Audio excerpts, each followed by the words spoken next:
welcome to episode 49 of the Wilderness Podcast, version 2.0. I'm your host, Dills, and with me as always is Deegan. Hey, how's it going? The going's good. How's it going with you? How was your week? Pretty good. Anything exciting? Not much really. I've played, Overwatch and Hearthstone and just kind of random shit and a little RuneScape, but nothing really spectacular besides, me playing a little bit of Fossil Island, but other than that. Oh, shit. Yeah, there it is. Oh, boy. What about yourself? Let's see. We're selling the house I live in, so I've been spending like the week just getting that ready. I had a downsizer come in, so I had to gut like every single room in my house just to make it look bigger than it actually is. So busy there, and for RuneScape, some Fossil Island as well, and I died in the wilderness with a master clue. So that's about it. Nice. That's my week right there. How'd you die? You get PK'd? Do you really want to know? Yep. Okay, I had to go to the wilderness, obviously, and I had to dig at the Chaos Altar, and for some reason I was like, alright, this is simple. All I need is my DDS and no food because, it's just a Zammy mage. I'll just pray magic, and when he pops up, it'll be easy. And then I forgot it was a master clue, so the 3 fucking wizards popped up and just destroyed me. Nice. Not at all. I was like, oh shit, that's right. I guess it's not just the Saradomin and the Zamorak mages. I don't know why I thought that. I've been doing hard clues a lot, so that's why I just got that in my head. Yeah, that was basically my week in a nutshell. So we got a lot to talk about. Should we just hop right into it? Yeah. All right, let's hear it. What's our RuneScape week look like? So the big update finally came. Fossil Island came out. Ooh. So yeah, to get on Fossil Island, you need 100 kudos to start the quest. Bon Voyage. All right. I think there's one or two other requirements for it, but it's pretty simple quest. You pretty much go back and forth between the dig site and like sawmills and just kind of random shit like that. Yeah, let me cut it real quickly. The requirements are the dig site quest done, as well as it says you have to have sailed to Zaya at least once. Yeah. Whatever. Yeah, pretty simple requirements. So yeah, it's an easy quest too. Yeah, so once you do that quest, you'll arrive on the island, on Fossil Island. There's a little campground, little museum camp there, and you have to kind of build everything. So the supplies you should bring are 7 planks, 2 iron bars, 8 oak planks, 2 ropes, soft clay, a bucket, a bunch of nails. If more than 30 if you're planning on making birdhouses on the island, and a hammer, of course. And then from there, so with all those supplies, you can make a little bank, a little chest bank. There's a wheel and a loom you can make. There's a well, and then there's this little table where you identify your unidentified fossils, which we'll go into. Right, yeah. So I just want to cut in real quickly. I love that idea of going in and building up the little camp. You know what I mean? Yeah, it's pretty sweet. I thought that was really cool. One thing I did not fucking like, which is not the game's fault, and it's as always, it's my fault. I could not figure out why my clay wouldn't turn into soft clay, and then I realized it was unicorn dust. Nice. I'm saying for a solid 30 minutes. I went to wells, I went to fountains, I filled up buckets of water to see. I was like, why the fuck won't it turn to soft clay? And yeah, okay, so. Yeah, pretty decent. Yep. That'll happen. That'll get you sometimes. So after you're done creating or fixing up the whole camp, you can talk to Peter, who's a dude kind of sifting in water, just I think it's west, just near the water, right where you get off from the boat. And if you talk to him, you'll get 5 small identified fossils. And then don't be like me and just talk, because I didn't know, when I got there, I didn't know what you were using unidentified fossils for. So I talked to some random person, traded them in for Lumites or whatever, Numites, whatever the hell the new currency is on that place. And I found out you're supposed to identify them, and bring them to the museum for kudos. But anyways. And you're going to realize how hard fossils are to actually obtain. So don't do that. But thankfully, in Fossil Island, 99% of the things you do give you, you have a chance to get unidentified fossils. So some of them are mining Todd, the volcanic mine, but we all call it mining Todd. It's just like a little mining mini game where you go and you mine stuff and you have a chance to get like mining fragments and you trade those in. Oh, sorry, let me say it again. Mm-hmm. So in volcanic mine, you'll go in and you pretty much just, I haven't tried it yet, but it seems like you just mine, just stuff and you'll get like rocks or something, like a special rock, kind of like Motherlode mining, I'm assuming. And then you trade that in for ore. So the requirements are 180 kudos and 50 mining. Yeah. Which that seems like a pretty high requirement because I had all the kudos before, Fossil Island came out and it's like 153 or whatever. Yeah. I don't really know how to get kudos now besides unidentified fossils. I think that's it for the most part. Like, that's a big barrier for a lot of people. And, like, before this episode, I was trying to find write-ups and everything on the volcano. What's it called again? Volcanic mine? Yeah, on the volcanic mine. And the problem is, like, not very many people have even done it yet. Because it's just getting the kudos itself is just so hard. Which I think, and it's because the fossils are so hard to get, right? Yeah. Yeah, it's a pretty low chance. And you can also get multiples of the same one. Yeah, that's true. So you can get then you'll end up trading them in for new mites or whatever they're called. But, yeah, anyways. So, it's not a safe death, but if you die in there, it'll work kind of like Zulrah. Someone will give you your items if you go talk to them. And true. So from my understanding, if you die at Zulrah, and then you die again without collecting your items, you lose everything at Zulrah. Yeah, that's correct. Yep. So what happens if you die here and then die at Zulrah or vice versa? Ooh. Like, for Ultimate Iron Man, can they do they have two people that they can carry stuff with? And then also all their bags? I don't. That's really interesting. But I would assume that you would probably lose it on whoever was carrying your gear before. Like, let's say you were at Zulrah and then you died in the volcano mines. I feel like you'd lose the Zulrah gear. But you know what I mean? It definitely could have been overlooked or kind of like a quote-unquote bug that becomes a mechanic in the game. You know what I'm saying? Mm-hmm. Yeah, so it makes me wonder. Yeah, so if you die in there as a hardcore Iron Man, you'll lose your status. So don't die. But yeah. Yep. So anyways, there is the underwater section, which is like you kind of like dive around and you're supposed to be collecting these like tiers. I haven't really done it yet, but yeah, you kind of go around, you just follow the arrow in your mini map, you collect tiers and bring your diving. There's a shit ton of things to do, and I believe it's similar in the sense that each thing has a chance of also rewarding tiers. Yeah. There's like thieving. Well, there's thieving, hunt. Is there hunter in there? I think there's hunter, right? Yeah, they have, so I'll go over it real quickly. They have drift net fishing, which is basically fishing and hunter put together. You set up these nets, and, these fish can kind of get trapped into them. There's a thing called a merfolk trident. When you get that and you have it equipped, you're able to kind of chase the fish into your nets to make it easier to catch them. Okay. Yeah. And when you're harvesting your drift net, you have a chance of getting a bunch of different fish. Right here I'm seeing anchovies, sardines, tuna, lobsters, swordfish, sharks, oysters, and pufferfish. Pufferfish are the new fish they added. They're untradeable, but you can use them underwater to give you air. Right? Because they have this new mechanic being where you have an air bar, an oxygen bar, which when you don't have your helmet, so your diving apparatus on, which is what you get from the Pirate Pete section of the Recipe for Disaster part, you start losing your oxygen, and the only way to get that up is with pufferfish, or you'll find air bubbles kind of floating around. Yeah.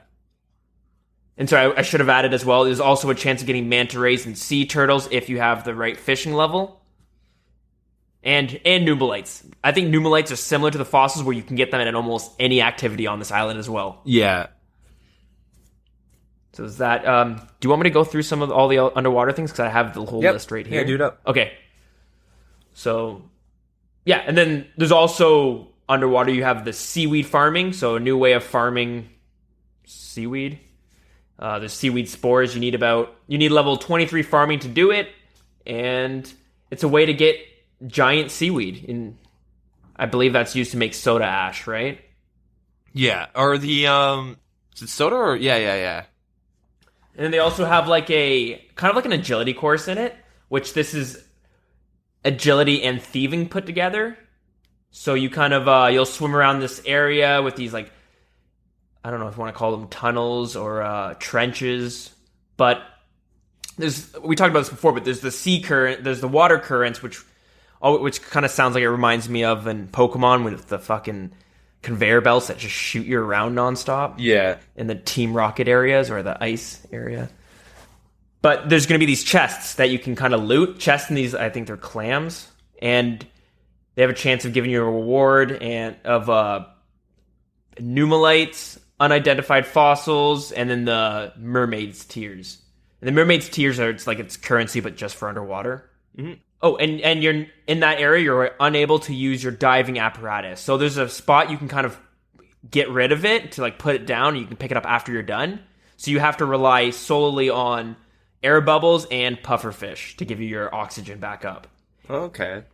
If you do run out of your oxygen, you just kind of go back up to the surface. So you're not going to die or anything like that. You're just going to have to restart whatever you were doing from the beginning, right? Mm-hmm. There's also some monsters they've added down there called lobstrosities. It's kind of an interesting name. I kind of like that name. Yeah. So yeah, these lobstrosities can only be attacked with the trident. What's it called? The trident of the swamp. Yeah, Trident of the Seas, and then the upgrade is Trident of the Swamp. Right, so you can use that to attack them, or a brine saber if you want to go melee. Mm-hmm. They're pretty safe spottable. You can safe spot them in like those air bubbles too. I've seen people doing that. Oh yeah? Oh, I didn't know that. But I know a lot of people are killing these because they have a decent amount of herbs and as well as like seeds and stuff. Yeah, and you can also get noted herbs too. So if you don't have a herb set, oh no kidding, you can still get some nice herbs from that. Right on, cool. Yeah. And then lastly, for the underwater area, there's the market where you can use your mermaid's tears for. Kind of you can buy. They have unidentified small, medium, and large fossils going from 100, 200 to 300 each. They have the merfolk trident, which is 400, and then they have seaweed spores, which is what's used to plant the seaweeds, which are at 50. Although I think the merfolk trident is tradable, so you could just buy it from the GE. I think it's like 15k. Okay. 20k maybe. Am I wrong in that? I have no idea, but that's pretty cheap. Yeah, I think so. That's what it's coming up here on OS Buddy, so. Yeah, not too bad. That's the there's the underwater section. Yeah, not bad. You want me to continue? Yeah, lead the way. Where are we going next? So so other than the underwater, they have like a little foresty area. There's a forest and a swamp area. The foresty area, it's like in the northwestern corner of like the Fossil Island map. There is it's just like it's the herb hunting thingy. You need 80 hunter. I don't have it, so I haven't had a chance to do this yet, but you kind of track and the herbivore. Yeah, you catch those like little herbivores or whatever they're called. And they have a chance to drop a pet. They have, cool. They have a unique pet to them, and they look sweet. I love the look of them. Oh, yeah? Yeah, I want to get 80 Hunter. I really want to start trying that out because it looks cool. And, so I don't know. I'm pretty sure it's just a Hunter exclusive area, though. Like, just, you kind of go around and just do that. When I was running around it, I couldn't find anything else really to do besides, like, a spot to place your bird's nest. There's also the new Zygomites, which are... Yeah, they're in between, like, the swamp and the forest area. True. Because, like, the one thing I noticed with Fossil Island, they have a cool way of segueing each, like, biome pretty much. Like, with, like, they have the new sand crabs called, like, anomalite crabs or something like that. And they're, like, kind of on, like, a beach. And, it kind of flows pretty nicely into, like, other parts. Like, it's not like, it's sand and then just, like, you take one step and you're in, like, a swamp. Like, maybe like how, how Zaya originally was, where it's just literally squares of like, Yeah. this is the lava section, this is the desert section, Yeah. and this is the... Aesthetically, at Yeah, I least, think it looks great. yeah, the placement and how it segues, it's all really nice. The Anomalite crabs though, they have 100 HP each, so I think this is the new sand crab spot. Oh, yeah. And plus you can get the new mites or whatever they're called and the fossils too. Yeah, and they're bigger than just the other rock crabs, and they seem they're like they huge. aggro a lot farther away as well, like the aggro range. Yeah. So Yeah, it's pretty nice. Oh, yeah. And, well, also in the area, they have hardwood tree farming, which Yep. is where you can farm teaks and mahoganies. Yeah. And then they have the prayer training, which they had where, I guess, when you don't want to be... You don't need to use your fossils anymore. You can exchange them for, like, prayer experience. In the sense, the mycelium pool, right? Yeah, yeah, I like that. It's a nice little, Yeah. So you would just go there, put your fossils in. You got to add pyrophosphate and calcite, which are found around the island as well. Mm-hmm. And boom, Bob's your uncle. You get your prayer experience. Yeah.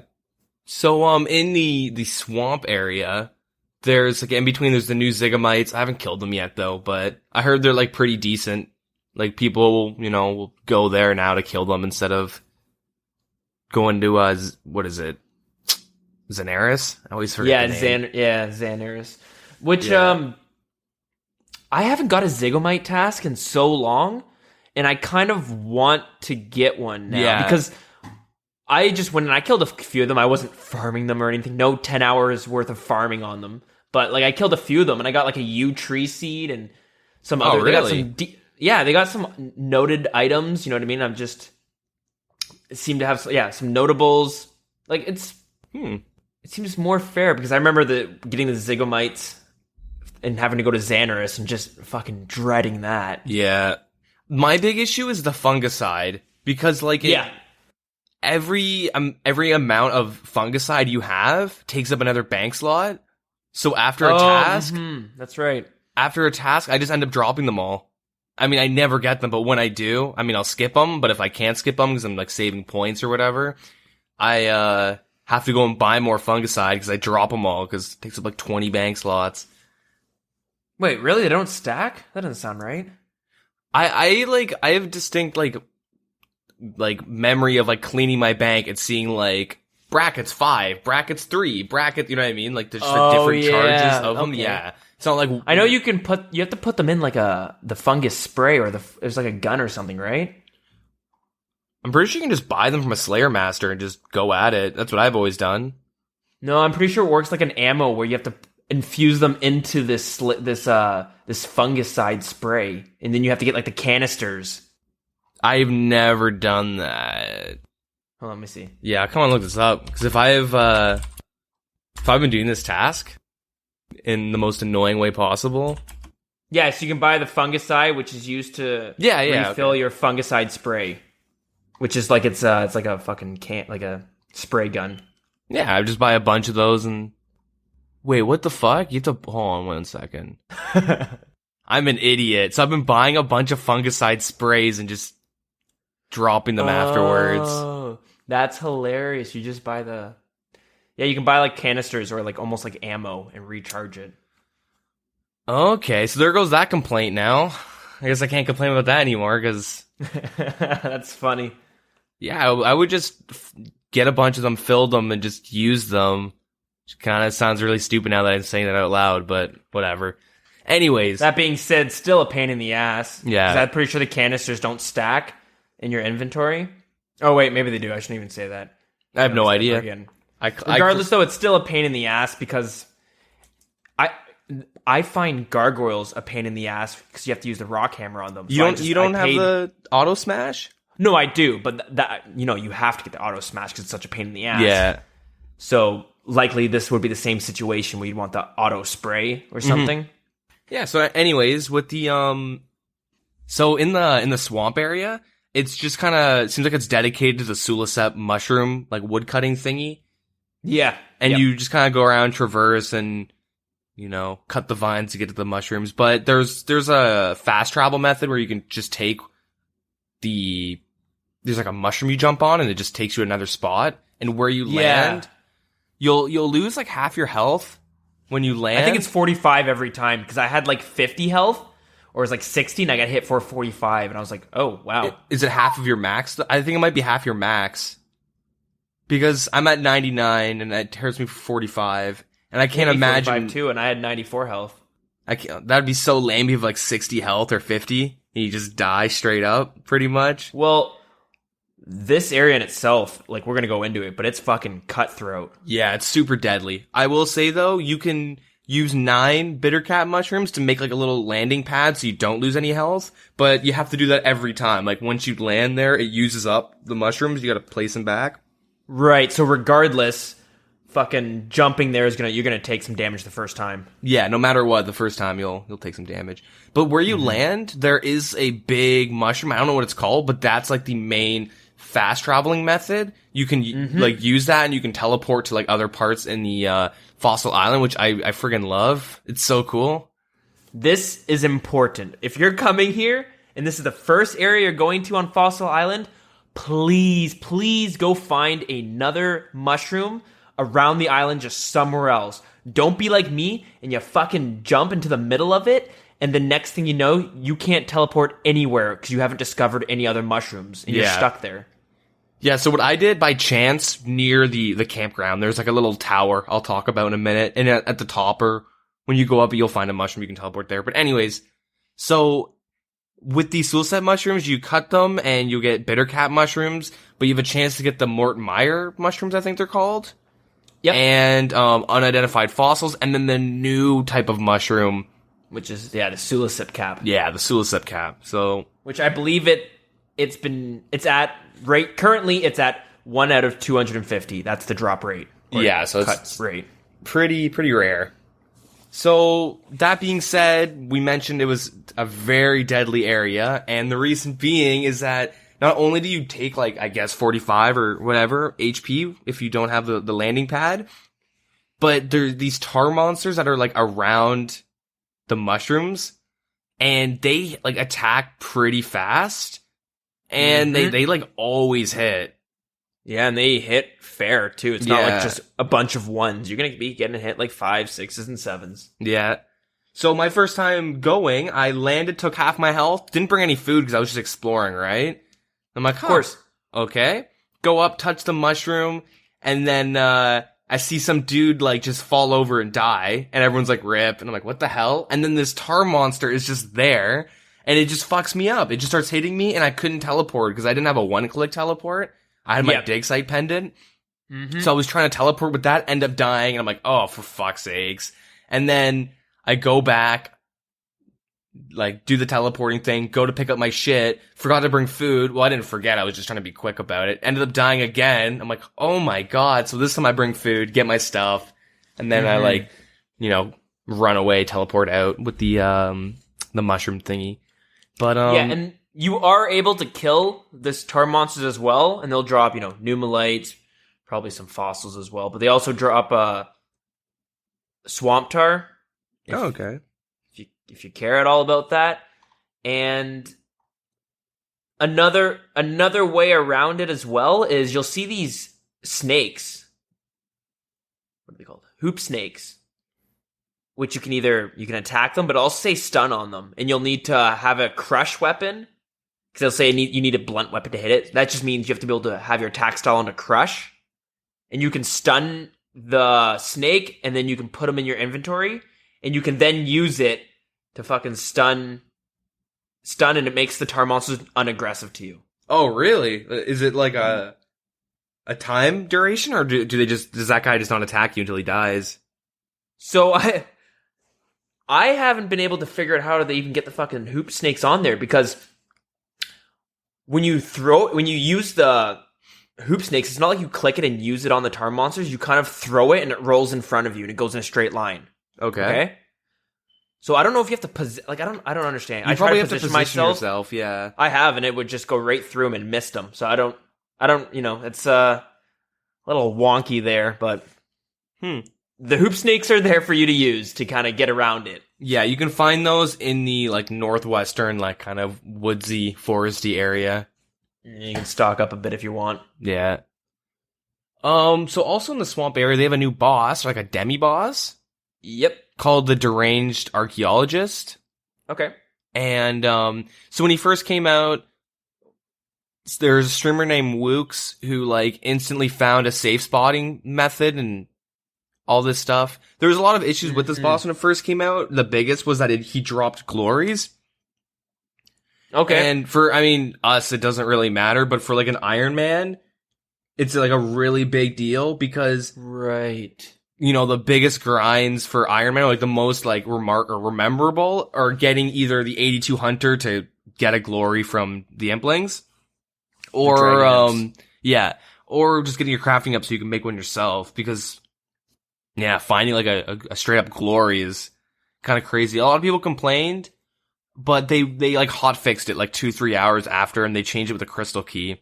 And along with this hotfix, they added a new mechanic to the boss that if you're safe spotting him, he'll just hit you for, like, 50. Yeah, that's right. And you can't avoid the damage. And, I don't really like that method of fixing it. Because, like, now he combos you out harder than Callisto. If you get hit by his explosive books, or not his books, and when he throws the vials at you or whatever and says learn to read. Yeah. And then if you're running away and it hits you, like, you can just straight up die, like, max health. Where, like, Callisto, it's like, you know, stay above 80. Pretty much stay at full, but for the fight itself, though, like, he just does these, like, melee attacks as well as, he'll throw these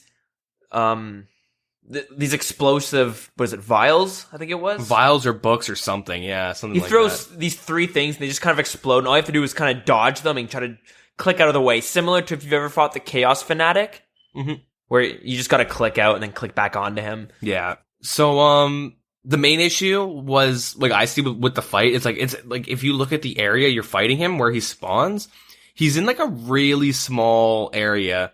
So I guess that's what the challenge is. Like, you're really limited on space, not like Chaos Fanatic, where you can just click 20 squares to the east and you're good. Like, like, it's a very confined area, so it's it might be a little bit more tricky.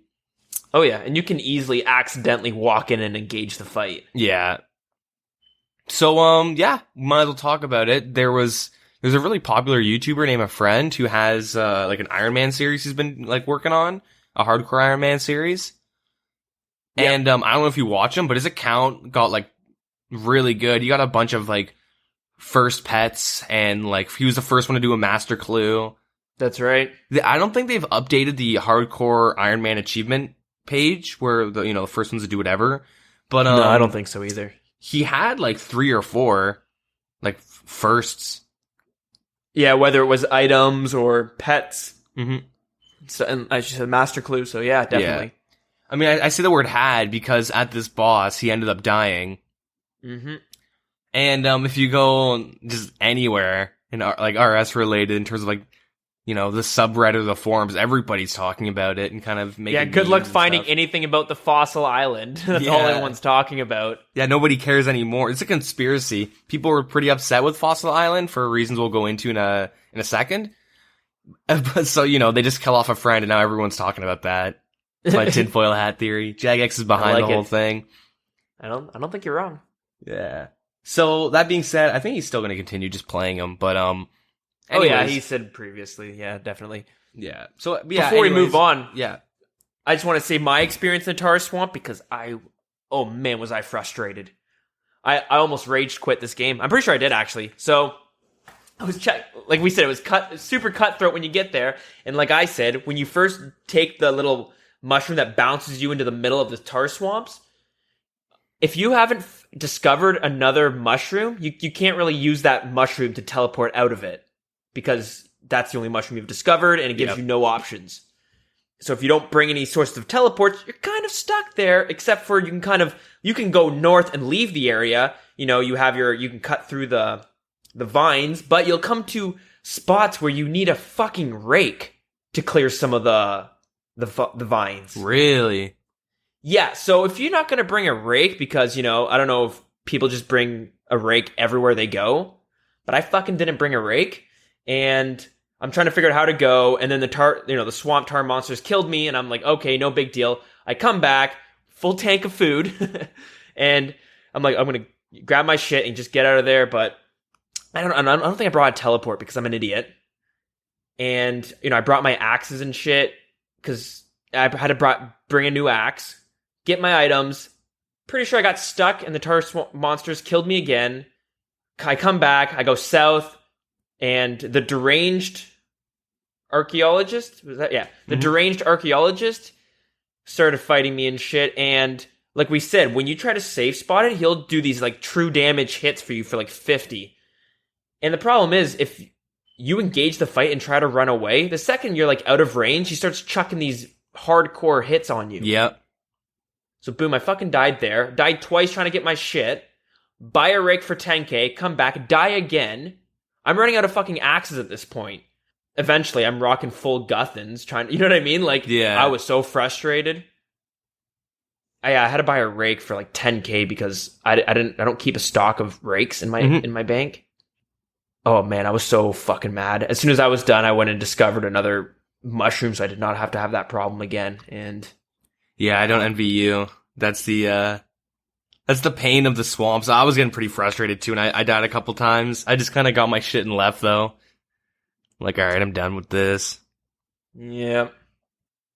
Anyways, yeah, I just wanted to touch on that, my little experience. I do want to go back on the archaeologist. It is kind of weird that if you're fighting him and you're like, shit, I won't be able to kill him, you have to teleport out. Because if you try and run away, you get to like X squares away from him, and he goes, all right, fucking, here's a 50.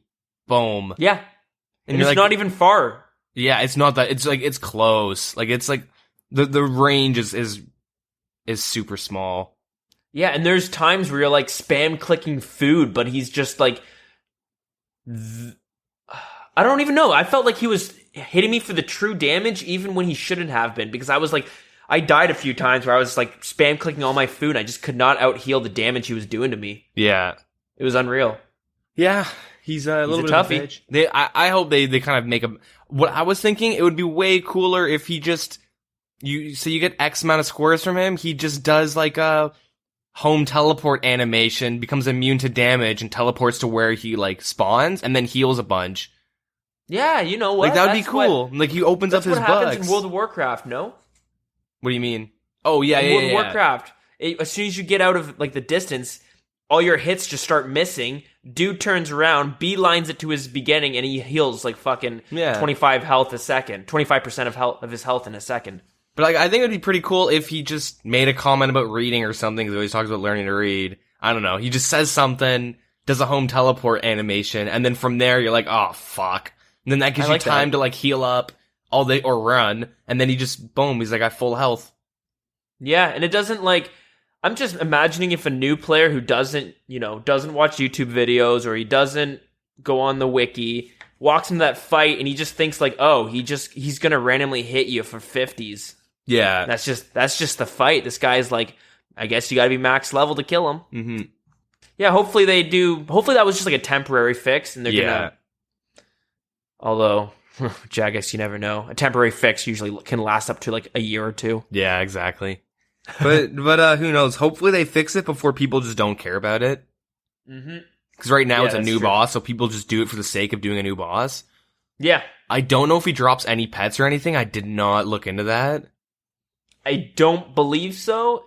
And if he does, it's super hidden, and no one's, even Jagex hasn't said whether or not he's going to drop a boss. So yeah.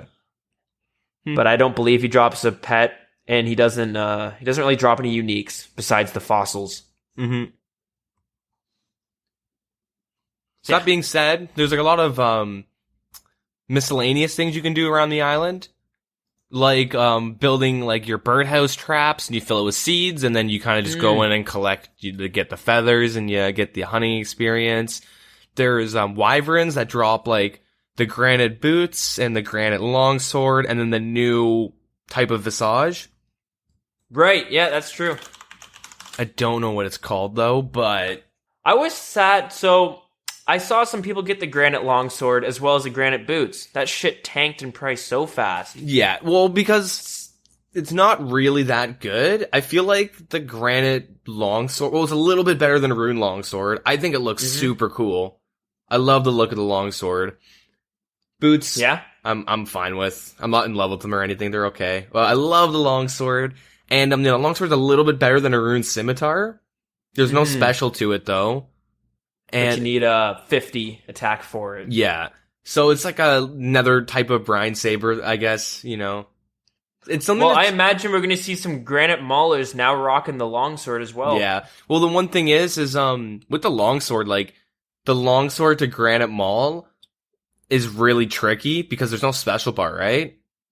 So like the way, for my understanding, the way the granite maul works is if your weapon doesn't have a special and you swap to it, you have to click the guy again or like have auto retaliate on and swap as you get hit.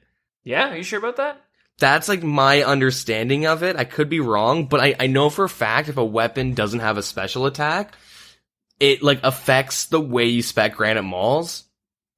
Huh. I never knew that. Never heard of that either. Yeah, because a long time ago, a couple years ago, somebody found out, I mean, there's a lot more to this, but I don't really care enough to go, it's not that interesting, but there was a guy who found like a bug at Corporeal Beast. This is the guy that drops like the Arcane, the Elysian, and the Spirit Sigils. Yep. Or the Spectral, sorry, not Spirit Sigils, but he drops a Spirit Shield too. And he drops like a lot of good stuff like Onyx Bolts and like a lot of really good drops. So, but this guy found a bug where I don't know exactly what you did, but it involved you speccing him with the Granite Maul. And like all you needed was a Granite Maul to do this bug. And the way the spec worked, it made you immune to boss damage. So what this guy ended up doing, he made like 50 accounts. He was getting, somebody did the math on how many kills he was getting a day. And he was getting like 1 to 2 Elysian shields a day. Like he had like a bunch of instance world and shit where he had this going on. And I remember hearing about this. The dude made like a shit ton of real life money because, you're getting, at the time, because Elysians were the T-bow, the twisted bow, they were like a bill, like way back in the day. Oh, yeah. This guy was getting thousands of dollars a day for like botting essentially, right? Automating a bunch of like guys with 50 attack and 50 strength. Anyways, so because of that, they changed the way the special worked. Yeah. And, oh, that's right. Yeah, that's what caused it. Yeah, you're right. Yeah, yep. So with the Granite Maul, the spec was, when you would swap to it, you could spec and instantly do it. And they changed it so you have to click on your target and then spec, just depending on like, I mean, there's ways to work around it with like auto retaliate and stuff like that, but they made it like less consistent of just like you pull it out and you have your Granite Maul position so you can like left click it or whatever, or right click and then left click and then swap, like hit like one of your F keys to your like attack style and then insta spec. Like now you're kind of like, depending on the situation, you have to click on them and then spec, which kind of makes it a little tricky. And I know if a weapon has a special attack bar, it does affect like the way it works. I just don't know specifically because I'm not like much of a PKer, so I don't really use the spec yet. I've never like sat around and kind of just tested it out or anything, but true. Yeah. But that being said, the longsword does look cool. I like the boots; they look cool. Yeah, boots are going for like 60k though.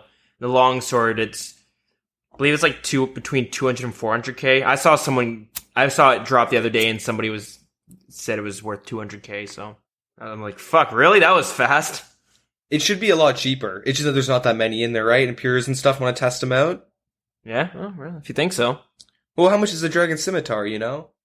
Well, yeah, but I'm thinking this causes people who aren't ever going to be getting. I guess this is only for pures though, because there's some pures who just get 50 attack for the Granite Maul, right? Yeah, but then they'll be like ranging. Yeah, I guess so. Okay. It's like it's a niche weapon, so yeah. But that being said, there's a full granite set out now. Yeah, so that's pretty important. nice. Got the shield, plate, legs, helmet, and boots.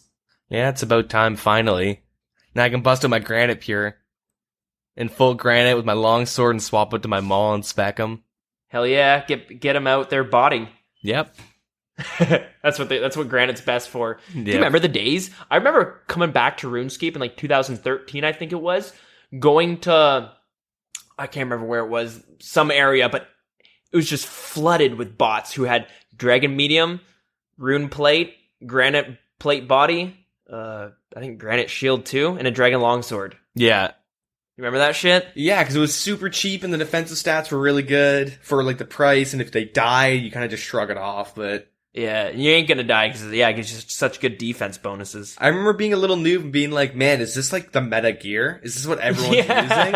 And I thought the same thing. Yeah, I remember wearing the set and I was killing trolls and some dude came in with another guy and I said, hey, can you take your cannon down? Because he started cannoning and he's like, whoa, what do you care? You're just botting. I was like, what? No, I'm not. Why would you say that? And then they ended up explaining to me that like I'm in bot gear and I was like, oh.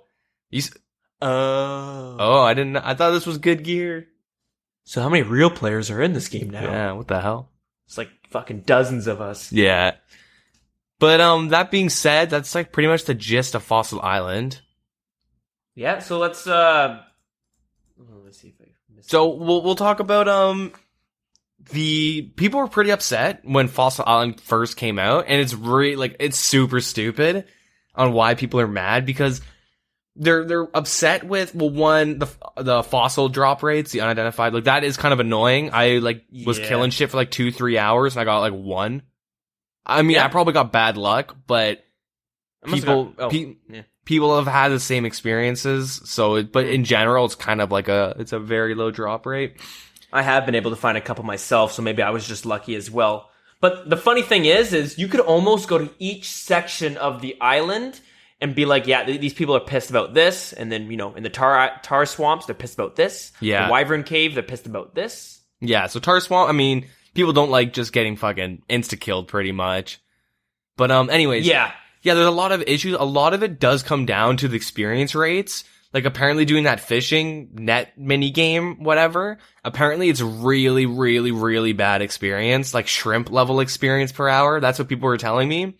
I haven't done it or tested it out myself, but yeah, everyone's very upset with the experience rates, like across the board. Like they just, the best is just go kill anomalite crabs for combat experience, right?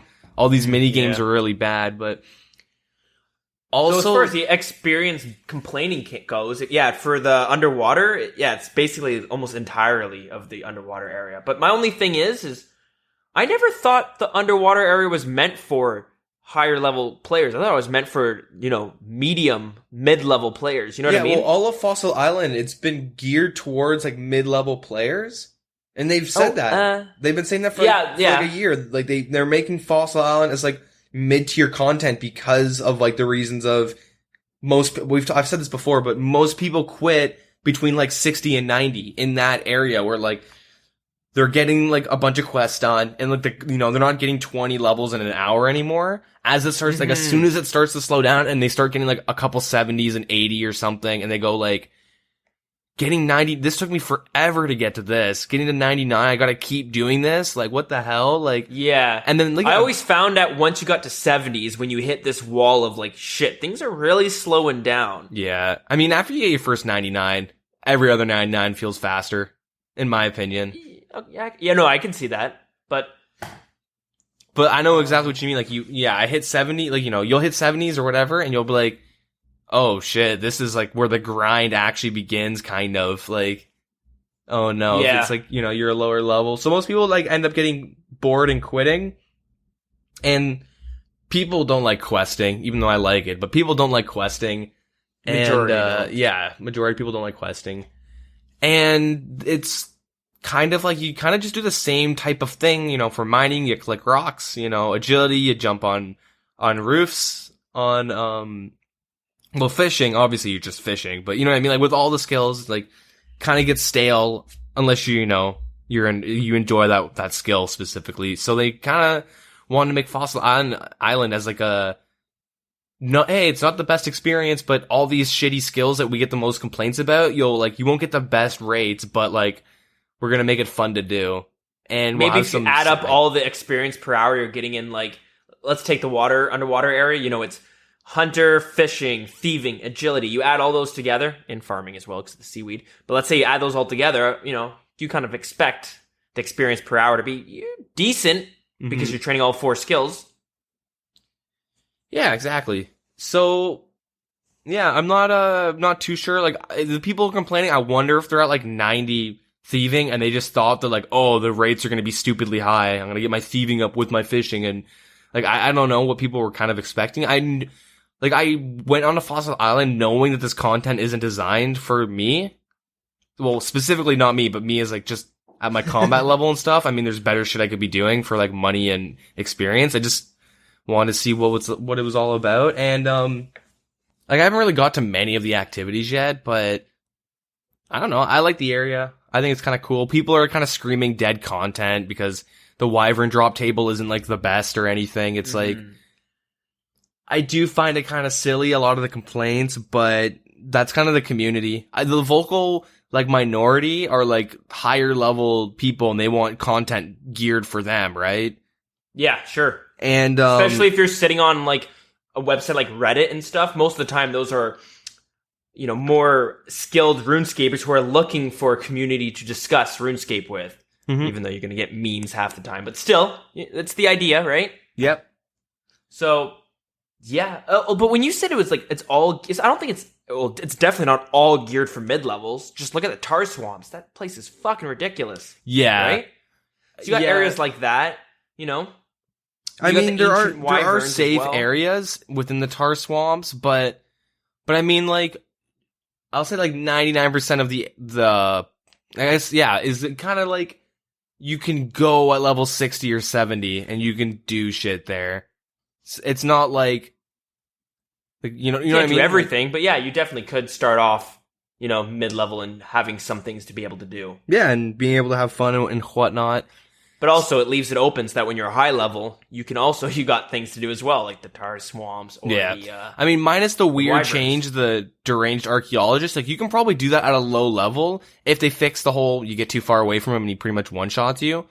But there's probably like seems similar to the Chaos Fanatic and the archaeologist. And those guys are easy as hell. You get like 30 down in a trip easy. Like they're super easy.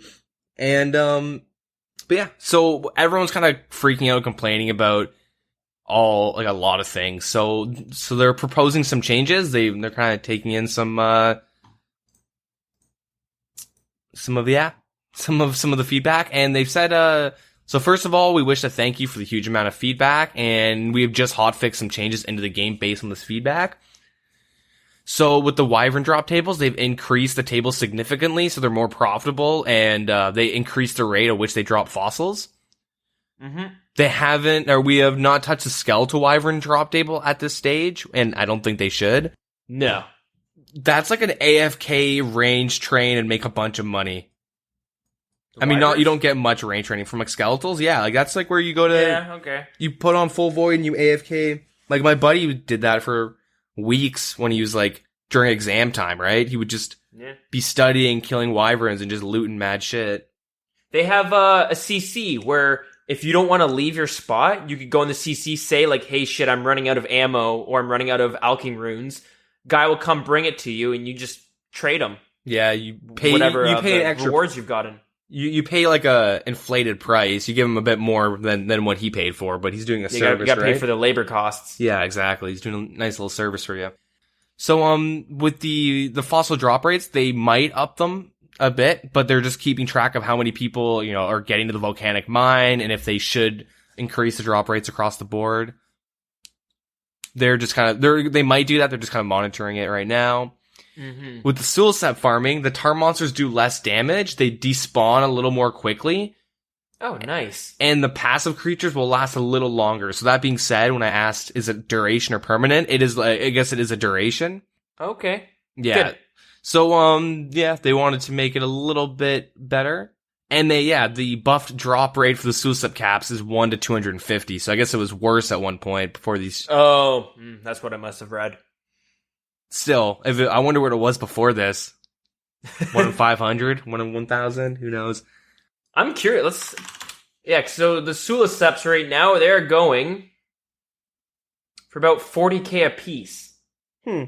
So, and I'm looking right now, it's saying, like, on the OS Buddy, the amount traded is about so it's about 2 to 4 being sold a day. So, yeah, not very much are out there. Yeah. I don't know if that's because people are just like saying fuck the tar swamps and nobody's just farming them, or if, maybe the drop rate was so low beforehand and it's still pretty low. I think now, it's a right? bit of both, and, you get to Fossil Island, you don't want to just cut mushrooms, you're probably, like, maybe in a week or so, people are like, oh, I'll go cut some mushrooms. When people figure out the gear, the optimal gear to go wood cutting. Because apparently Lumberjack and Graceful ain't working in there. Oh, really? Well, I mean... Oh, for you. I tried, and I was getting fucked, so I went full Guthans. Yeah. So yeah, interesting. Yeah. Is that all for the fossil? No, there's a bunch more. Okay, sorry. So, seaweed farming, they buffed the yield of seaweed slightly, so the giant seaweed to soda ash ratio it was 1 to 2, so now it's 1 to 6. Oh, wow, okay. Well, they will be doing that. Sorry, I shouldn't say they have, but they will be doing that. Right on. So that'll be nice for Iron Men. Underwater exploration. So they've buffed the thieving chance from 1 to 10 to 1 to 8.1 to 8.5. And they've decreased the cost of fossils in the mermaid shop by 60%. We've also reduced the amount of tiers needed for the merfolk trident by 60%. And they'll be looking to add a new ability in the next week. So over the next week, they'll do a full review of the items and check that out. People were complaining about how high everything was and how hard it was to get tiers, or like the speed that you're getting tiers at was too low. So yeah. So that being said, with the drift nets, they've reduced the amount of jute needed. So you needed 10 jute for a drift net, so now it's 2. People were saying that like the jute nets were stupid, like especially for Iron Man and stuff, but yeah. The 10 needed for 2, but I guess they're just gives you an excuse to actually go farm jute, though. Yeah. I don't think I've ever planted that shit. Yeah. So with the Ultra Compost, they changed the chance of composted plot getting diseased from 1 to 7 to 1 to 10. Okay. Yeah.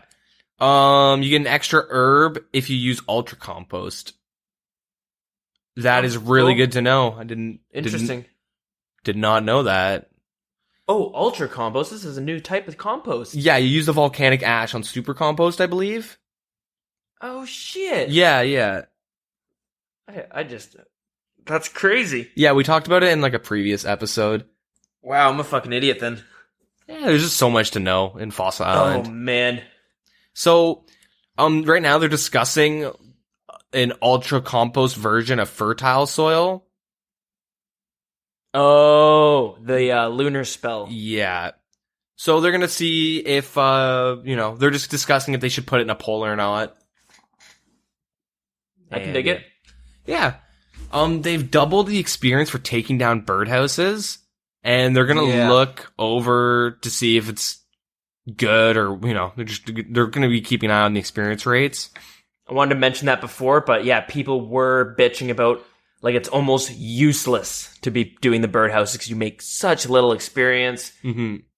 There's no point in doing it, at least previously, because you're getting such low experience that, like, if you're trying to train Hunter, then you're just fucking wasting your time coming here to do this.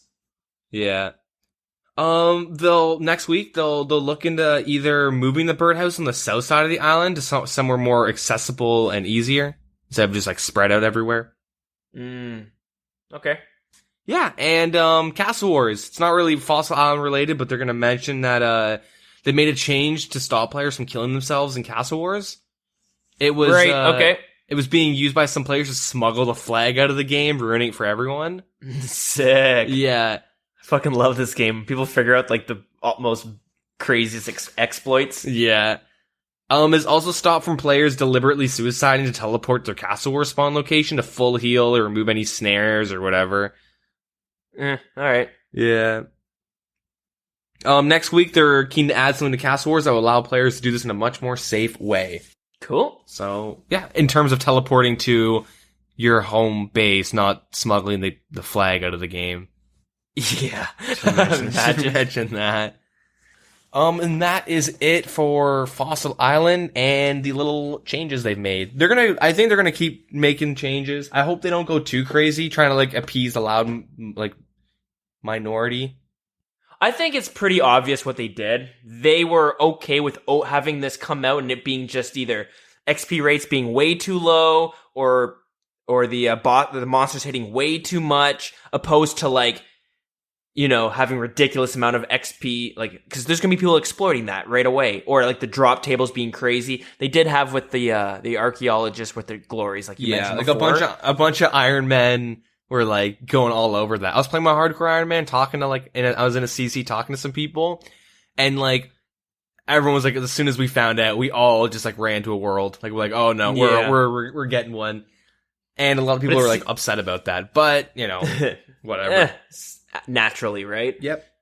But yeah, it seems like they would rather have something that's, you know, a content that's super undertuned or overtuned in damage, and then slowly increasing the experience till it gets to somewhere we all are happy with.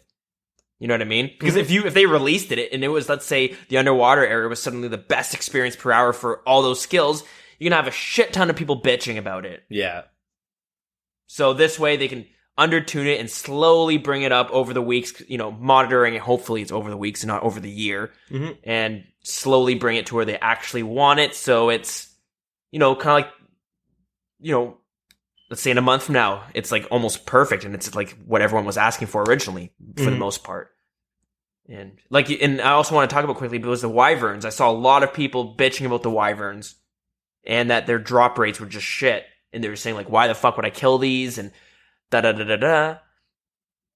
But, you know, I don't know. The arguments seem to be like it's not great consistently and like per hour. It's like they were saying like it's like 200k an hour or something like that.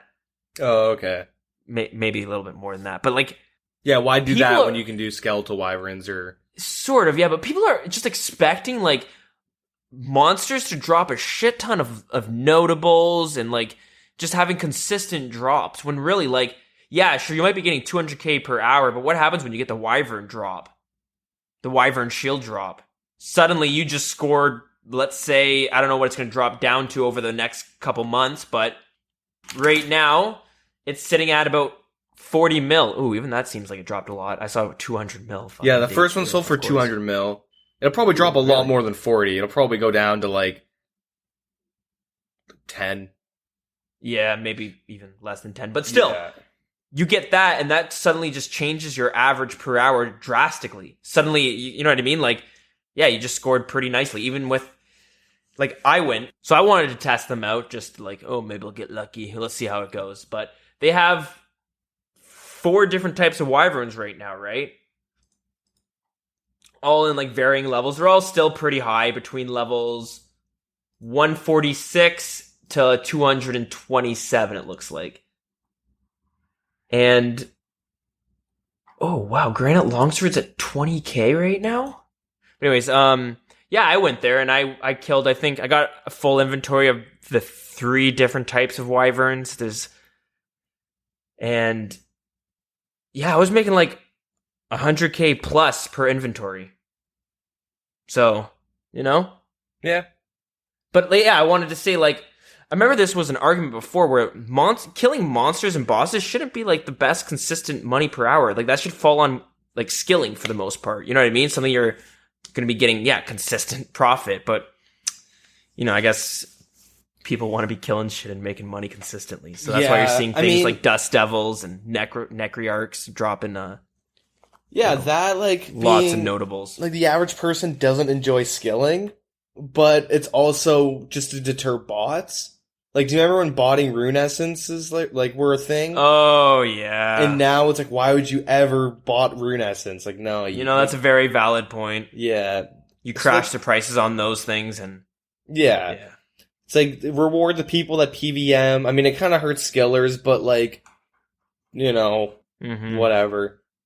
You can still make money skilling. It's just not as crazy as it used to be back in the day, and gold farming isn't as crazy as it used to be back in the day. So it's a very fair point. But yeah, anyways, I was thinking like wyverns aren't that terrible, And I've noticed they've been getting tweaked. I feel like they got nerfed at first, and then they got buffed over in the matter of like one day. That's what when I was talking to people, that's what they were saying. They saw on Twitter and stuff, they're doing these hot fixes, but fuck, man. It's hard to keep up with sometimes. Yeah. Especially when they're not being included in these dev blogs. Yeah, so and then going back to the house on the hill that we mentioned earlier, yeah, there's like almost like a gambling chest you can use 100 numelites with. So once you exchange the 100 numelites, there's a chance of you receiving nothing.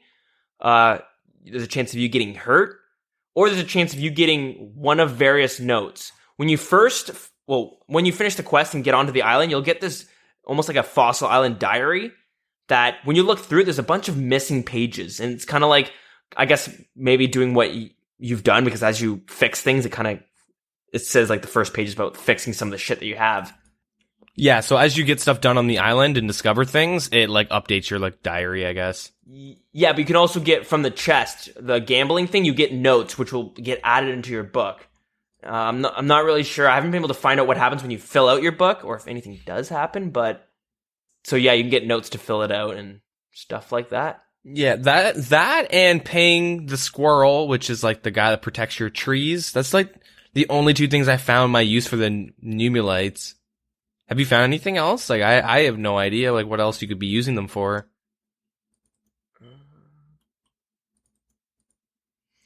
No, yeah, the squirrels to watch over your teak and mahogany farming. And I think you can pay the mermaids as well to watch over the seaweed patches. Oh, okay. Besides that, I'm not too sure, but I'm sure over the course of the next week or so, we'll find out maybe some more things, because it seems like I've been trying to pay attention and watching, write-ups and discussions about it, and there's like always something new coming out, being like, oh, I just figured this out, which is really cool. You can tell they hid a lot of stuff from us. Yep. A lot of things, when this update happened, I was like, oh, fuck, I mean, I thought they told us all about this island. I didn't realize they were hiding it. Like, they were leaving out a bunch of what they were going to be adding. Yeah. So, very cool. Yeah, but that being said, where you get the pages and stuff, when you enter the house on the hill, there is like a little altar that you can use your dig site pendant on. And there's like books like right next to it. But yeah, you can just use your dig site pendant on it, and it unlocks another teleporting method, which teleports you inside the house on the hill. So your dig site pendant teleports you to the boat and to Fossil Island. Right. So yeah, that's pretty nice. So a little fun fact though, for the dig site pendant, it's actually the ruby necklace, and you can't trade the dig site pendant. You need to get the ruby necklace and enchant it yourself, and you have to unlock being able to enchant it through the museum. So as you're trying to get kudos, you'll get that as well. Yeah. The ability to do it. It's similar to when you go to Zaya and you're grinding out favor for the Arceus house, and there's a library where you're going to be taking out library books and bringing it to someone else. You'll randomly find one that unlocks the teleport to Korend, which you previously can't use until you find that book. So it's pretty neat. So yeah, I think that's it for Fossil Island. Like I said, as we find out more, we'll be talking about it each week as well. It seems like it's kind of similar to raids, where there's just so much information that like it's hard to cover in the first week that it came out, because there's just people are figuring out things. There's going to be new methods. Like I said, I was trying to figure out the volcanic mining thing, and like I couldn't find any YouTube videos. I was looking on Twitch streams. I couldn't find anyone streaming it either. The only thing I could find is like the odd person maybe talking about the fucking experience rates or shit. And like, I'm trying to like, okay, that's all I know so far. So yeah, I'm sure next week we'll have some more information on the volcanic mining as well. But yeah, so that being said, there is more we can talk about. So when Fossil Island, before it came out, they came up with a little update to the kudos list, just to make it, more bearable and easier to find out what you have to do to get your points. Right. That was an issue for a lot of people. There's an information booth that you can, just check your kudos, and they'll give you all that good stuff within the museum. Which is perfect, because a lot of it comes from quests, and like, if you're not looking at the wiki or something like that, you're not going to know what quest to do to get the kudos. Like, and you're not even going to know if you need to do quests, because some kudos come from just cleaning off specimens. You'll see that little area where these guys just fucking cleaning off the specimens. Yeah. And like Find, there, a like couple of them. when I was trying to max my kudos a while ago, there was an issue where I was like short a couple points, couldn't figure it out, and then I found out I had to enter the rift for a Soul's Bane. That rift you get, you have to just go in and out after you do the quest, and then you get kudos. So Right. it's super weird, but yeah, like so now it'll be a lot more clear of what you need. It's awesome. Good. Yeah. That being said, they've also added the Champion's Cape. So Champion's Cape, you get that once you kill all 11 champions, and there's various monsters that have a very high chance, or I guess low rate, to drop a scroll, and like things I like think it's all 1 out of 5,000. Yeah, so skeletons, golems, hill giants, and there's a bunch more.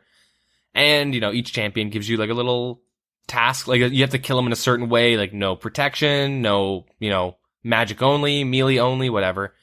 It's surprisingly cool. Yeah. It's when you kill them, you get like a little bit of health and Slayer experience, but it's very minimal. Like nobody's going there like, fuck yes, I got a champion scroll. Let's go get a giant jackpot worth of experience. Most of the times, and I'm sure, I don't know if it happened to you, but I'll get that and be like, oh yeah, this is a thing. And I'll go do it and be like, oh yeah, it's not so much just go kill a hill giant or go kill a goblin. It's like it's the champion version, and I can only fight with ranged or something like that, or I can't use any inventory. So I'm surprised it's as little content, I suppose, as it is. Yeah, you know what I mean by it's that? a little side thing. I like it. It fits, little completionist. I feel like you could do so much more with it. Yeah, probably. Maybe they will in the future, but as of right now, you just kind of get things for your house. And a cape. Yeah, and that cape can go into your house in the achievement gallery. You can mount that, so that's kind of cool. They've changed the elite clue gamble at Barbarian Assault, like the rates for them. So Barbarian Assault, you have a chance to gamble when you complete like a run or whatever. And is it when you complete a run? I do think you have to complete the run first. Yeah, and then you can exchange some of the points for it. Yeah, it's double checking because I haven't done Barbarian in a while. But anyways, the rewards are to get the elite clue. You now have a 1/15 chance to get it. Oh yeah, I always forget there's a clue scroll because whenever I think of the gambling, I just associate. I'm pretty sure it's a very rare chance of getting a dragon chain body, and then there's also the Queen Pennant pet. Yeah, which looks awesome, and I think it's the most rare pet in the game. I've never seen anyone with it, and I think it's really fucking rare. Yeah. It used to be 1 out of 10 to get the elite clue, but they changed that because there's a little OP. People are complaining about it a little bit too much. Oh. So I'm just pulling up the high gambling charts, and yeah, there's surprisingly a lot of random notable items, such as like 20 to 30 snapdragons, 50 to 75,000 GP, 20 runite ore, all of the barbarian helmets, and dragon medium helmet and a dragon chain body, which are both 1 out of 16,000. Damn, I'd be so mad if I got that. Yeah, that's nutty. And then the pet penance queen is 1 out of 1,000. Okay. Wow, dragon chain bodies are only 600k now. Yeah, that's fucking nutty. I remember, I think it was maybe a year or two ago, they were 1.5 or 2 mil or something. Yeah, I just think people found that it's kind of a shitty item. Oh man, way more than a year ago, because we started the podcast a year ago. I was just thinking when I was rocking full dragon, I got my defense to 60 and I decided to leave it there because I wanted an excuse to be rocking full dragon, and yeah, so I think it was like 2 mil or something back then. Damn, that's so cheap, man. The dragon chain body is like an iconic item in the game, right? Yeah. I mean, it used to be. I still think it is. That makes me sad. It's sitting there with the fucking dragon square shield. Dragon square shield sitting at 300k. Yeah, I mean, there's too many better items out nowadays. I know, but they look so cool. Mm-hmm. That's my only problem. That's the thing. I got the shield right half from a drop once, and I was like, oh shit, I can make this into a dragon square shield. You'd be an idiot to do that because this dragon shield right half is 800,000, while the shield itself is worth 300,000. You know? Mm-hmm. The reason it costs so much, though, is because you need it for one of the elite clue scrolls. Not elite clue scrolls. You need it for one of the elite diaries. Yeah.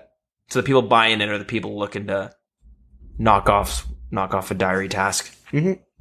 They're not looking to wear a dragon square shield. Oh man, I remember getting chirped when I rocked that thing all the time. They're just like, dude, just go get a dragon defender. And I was like, but this thing looks so awesome. It does look sweet, though. Yeah, it looks really cool. Yeah. Sad to see it go. Yeah, it's just one of those things. One of those things that we lose as the game progresses. But continuing, I guess, things we lose as the game progress, you no longer are forced to travel through the underground pass to get your staff, your Ivan staff charged. Solid segue. Yeah, the Dark Mage in West Arty now offers a service to recharge your staff, and you don't have to go through the pass anymore. So if you have a standard staff, it's 100k. If it's upgraded, it's 250k. So if you're cheap, you can still make the run, but if you're lazy, you can just shell out the extra cash. Yeah, that seems... I'm very conflicted there, because it's 250k is still a fair chunk of change. It's not something I just want to drop on the ground because I'm too lazy, but at the same time... Yeah, it's like a Snapdragon herb run. I guess. I suppose. I'm just way too lazy to... I mean, I never even really used the Ivan staff in Old School. I did, like, way back in the day, but... Do you ever use it now? No. Currently? No, not, like, when Old School RuneScape came out, I've never had a use for it. Because by the time I was able to use it, I could just buy a staff or a Trident of the Swamp. And so I just opted into using... It's way more expensive, but it's way better, too. Yeah, fair enough. I use the Ivan staff when I'm in Barrows still because I'm still really cheap, and I don't go to Barrows too often anymore. So I should compare how the Trident of the Swamps works compared to the Ivan staff. Yeah, I mean it's super nice. I'm lazy as hell. I only do Barrows on Slayer tasks, so I just full graceful with the Slayer helmet, Trident, and I just pray flicking and just running through it as fast as I can. Wow, look at you. Yeah. Speed running. You're rocking full Torags. Full Guthans, Gotta save those supplies. Because of Fossil Island being pushed out and, all the work they have to keep doing with it, because, we're not too happy with it, or the community isn't too happy with it, they're delaying the Gargoyle boss update for a little bit. They, I don't know. They're going to wait till after RuneFest, I think, and then they're going to be putting more time into it because they have Fossil Island and RuneFest to kind of work on. Fair enough. And, we talked about it before. I believe it's going to be at the top of the Slayer Tower in Canifis. And I think the way it was supposed to work is you kill gargoyles, they're going to drop a key, and like they said, they're going to rework it. So this is up to change. Yeah, but up to snuff. Yeah, so you're able... you get the key. I think it's going to be similar to Obor. You go in, then you can fight the boss instead of the gargoyles if you prefer. And I almost want to say... I don't know if I'm getting this mixed up with like a RuneScape 3 boss. Sometimes I check out the RuneScape 3 bosses because they got some really cool ones. I'll give them that. But so I think this might be similar to the sense there's a boss that it's kind of two bosses, And for some reason, that's what I have in my head as the gargoyle boss. The only thing I really remember from what they talked about in Polled was you get a key like Obor, the Hill Giant boss, but it's only a one-time use. You use the key once, and you don't have to get another key. You only need one key. But that's all I really remember. That, and they drop the glittering dust that you put on cannonballs to make them hit harder. Right. Yeah, I remember getting the gargoyle task, and I was like, did that boss come out? Like, shit, that was months ago. And I remember them having it almost pretty detailed. Like, they had the drop table almost, like, telling us all these new items that are going to be coming out. So, glad to see that they brought that up and they're not just going to be scrapping it. I love that idea, and I hope they do bring that to the table. Yeah, so we've mentioned it before, but a little more information on the Deadman Mansions. So, during the Deadman Autumn Invitationals, going from 18th to the 23rd, they have Deadman Mansions, which is essentially Big Brother. It's like two teams in a house that they'll be streaming like their dead man mode, stuff throughout the day. But with RuneScape, they also will have, the community will be able to vote on like little challenges, I guess they have to do in real life and whatnot. Okay. And, so there's two teams. There's Team Lull and there's Team CBS. So in Team Lull, there's Alfie, Rakesi, Sickner, Torvesta, and the captain is Foe. And then on Team CBS, which stands by Carried by Soup. Soup is he's Third Age Filmed. The Third Age Films, the YouTuber. Okay, sure. So, yeah. That'll be, Framed, Manked Up Mage, MMORPGS, and Soup, led by Bodhi. Right on. Okay, yeah. I can dig it. And, so they'll have daily challenges inside and outside of RuneScape. And, yeah. So there's just real life and RuneScape challenges. I'm not always up to date with all the going-ons in the streamer world. I don't watch too many streams in general. I try to sometimes, but I'm kind of interested in this. This is a really unique idea. Yeah, I like it a lot. And I have no idea what to expect. It's either going to be really good or really bad. I think it might have its, the typical RuneScape charm as always. Yeah. You know what I mean? Like, I feel like it's going to be... It's a unique idea, and I think it's just... I think it really shows the direction Jagex wants to go with this game. You know what I mean? They're not... Yeah. We talked about this before, but they're not going down the typical esports route. They're going more of, like... Entertainment. RuneScape entertain. Yeah. Yes. Yeah. RSTV. Hell yeah. Yo, let's save that domain right now. Let's go buy it. rs.tv. Oh, I'd be surprised if it's not already taken. I'm going to look it up. It brings you to the runescape/community.com. Does it really? rs.tv? Yeah, runescape.tv brings you to runescape.com/community. It tells you about all the news and videos and shit. Damn it, they beat us to it. Ugh, fucking Jagex. Man, how am I going to make money now? Runescape.org. Damn it, brings you to the same site. Those sons of bitches. Runescape.net, let's do it. Okay, I know which one's gonna work. RuneScape.ca. Come on, baby. This site can't be reached. Let's do it. Let's get some RuneScape Canada. Do RuneScape.gov. Is that a thing? No, can't be reached either. All right, so let's steal those. Let's get some RuneScape.Canada. Let's do that. Dude, my money's on rs.tv. It's already been taken. Just like just RS though. The two letters. Oh, RS? You want to try some rs.tv? Oh, I'm on a porn site. No, I'm just kidding. Oh, go. don't go to that site, kids. No, but no, that's not something. Yeah. Anyway, with the Dead Man Mansions, they'll so there's daily, real life and in-game challenges, and teams will get points, and the points reset daily, and the team with the least amount of points at the end of the day will have to spin the wheel of forfeits. Ooh. Yeah, so everyone on the team has to spin it that loses, and then the forfeits will be pulled on, Reddit, Twitter, and RuneScape forums each day. Okay. So that's where you vote. I kind of confused that in the beginning, but that's where you would vote to see what the... I wonder what it's going to be. I wonder if you spin the wheel and give away your RuneScape account. Bought on your... No, I don't know. Yeah, I can't really think. I'm trying to think of some, but... Should be really interesting. Now, I really hope something bad don't happen, like the house is getting swatted, DDoSed, or swatted. Holy shit! Fucking 10 RuneScapers getting fucking shot, man. But I think it'll be pretty cool. It'll give streamers some more light, and YouTubers and stuff, more content creators. Yeah, exactly. It gives them a chance to. I think we talked about it before, but yeah, people going to the Rune Fest, they might not have a optimal setup to be gaming or to be streaming from, right? Yeah.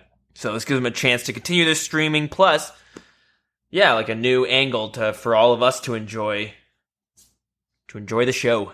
Yeah, I'm surprised there's no girls. Yeah. It's just a bunch of dudes, but now that I say that, I know why there's no girls, but... Well, you can't have, 2 chicks and 3 guys in one house, because that's... I mean, that would... Oh, man, think about the drama and the... Somebody's getting PK'd, if you know what I mean. Oh, shit. That'd make some great television. That'd be some great entertainment. But... You know what? Maybe they're testing the waters with just some five dudes, and Yeah. I wouldn't be surprised if we see like a battle of the sexes in the future. Yeah, that'd be kind of cool, you know? Yeah, hit up the makeover mage and you're in, you know? I like it. Yeah, in other news, the mobile version of OSRS, they're still developing it, and, you know, they've launched some of the interface work today, so they can, like, do mobile testing outside of their test environment. Cool. So, yeah.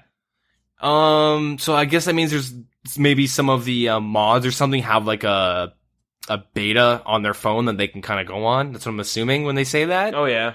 Man, they had that picture of all the Jagex mods enjoying the game out in the sun. Remember on that grassy hill? Yeah. They were having a good time, so... Let's be real, though. If you're playing mobile, you're probably going to be inside or on a bus or something. You're not going to be, like, at the park. Well, I'm going to be taking a shit, and I'm going to be on my phone finishing my farm run. I'm waiting for the posts on coming being like, Dear Jagex, you just got me fired from my job. Oh, yeah, something like that. Or caught my boss playing, now I'm promoted. Nah, everybody clapped. Because that happened. With the interface work and whatnot they did, it doesn't really impact us. But they changed like the display, the head-up displays in Barbarian Assault and the Pest Control and Castle Wars, and they moved everything like a little bit, just getting ready for the phone. So they're implementing small little UI changes that they've recognized would be an issue in mobile, and they have like a little picture. It looks nice. And the picture is, I think, of the speak spell.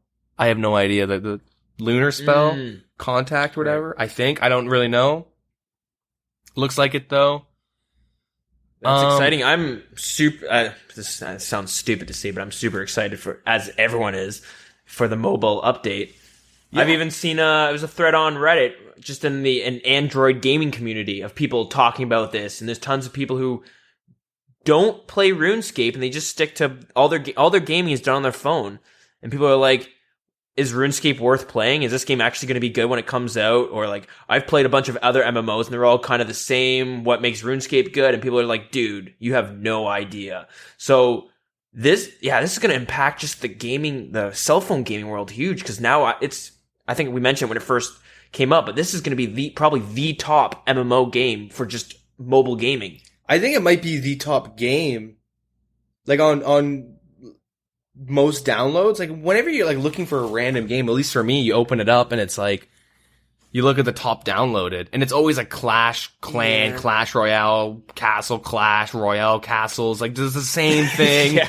Like 20. See, I play a fuck ton of mobile games, and like that's the problem. I never go to the Play Store to find the good games. I go to the subreddits and stuff looking for the games, because you go to the top downloaded or the featured, and it's always like you just mentioned, those games, like the Bejeweled games and stuff like that, which, let's be real, it probably is one of the most played games, because you got like people of all ages playing that game. At my work, tons of people who are in their 40s and like 50s, and that's what they're fucking playing on their phone is Candy Crusher. Those type of games, right? Yeah, but like, sorry, go. No, I was gonna say, this is gonna be huge, and like people who are like just diving deep to the Android gaming, they notice that there's an issue with MMOs on Androids, and I myself have. I play a game called Pocket Legends way back. There's a few other games that are kind of like, they seem similar to World of Warcraft in the playstyle, like go out, kill 7, cows or whatever, and come back, and then you're done your quest and stuff, and like I get so tired so fast, but this RuneScape is like, it's not like its own servers are going to be on the phone, right? It's all connected and shit. Yeah. And I also saw a lot of people being like, I'm thinking maybe I'll try this on my PC when I get home, or maybe I'll try it. I'll look into this game tonight because, I haven't never heard of it before now, Yeah, and it's just surprising, but if you're looking, let's just say, because it probably will be like the most downloaded, or like definitely like top 10, like front page the most downloaded, because like a lot of people right now are waiting for it, but like what I was gonna say though is if you look at all the games, it's all like the same games pretty much, but then you just see like RuneScape and it's like, what is this? Seems different, I guess. And then also, I remember this game, but and then you click it and download it, and you know, like it's something different, and it's different, but also like people already know what it is, if that makes sense. A lot of people do. Yeah. But what I was surprised to see is there's still a ton of people who didn't know what RuneScape was. And they were seeing this post about, you know, the announcement of the mobile gaming app coming out for RuneScape. People were just like, I'm going to go check out this game later on my computer because I've never heard of it. And like, I would like to kind of have an account ready for when this game does come out. I was surprised to see that. So that's why I'm mentioning it right now, you know? Yeah. I just hope that they change how you, like, the character creation works, like making an account, I should say, because when you're making an account, you have to go to RuneScape, you know, obviously create your account and shit, but then you have to download RuneScape 3, and then you have to create your character, name it there, and then you can go on Old School. I'm sure you can make your account just right on the website, no? I've had it, like, I've made a bunch of accounts, and every time it says you have to, like, have a name. It's like, okay, I guess I'll go and make a name, and then I make a name, and then it's like, you gotta log on to RuneScape 3 and set your name. You're like, what?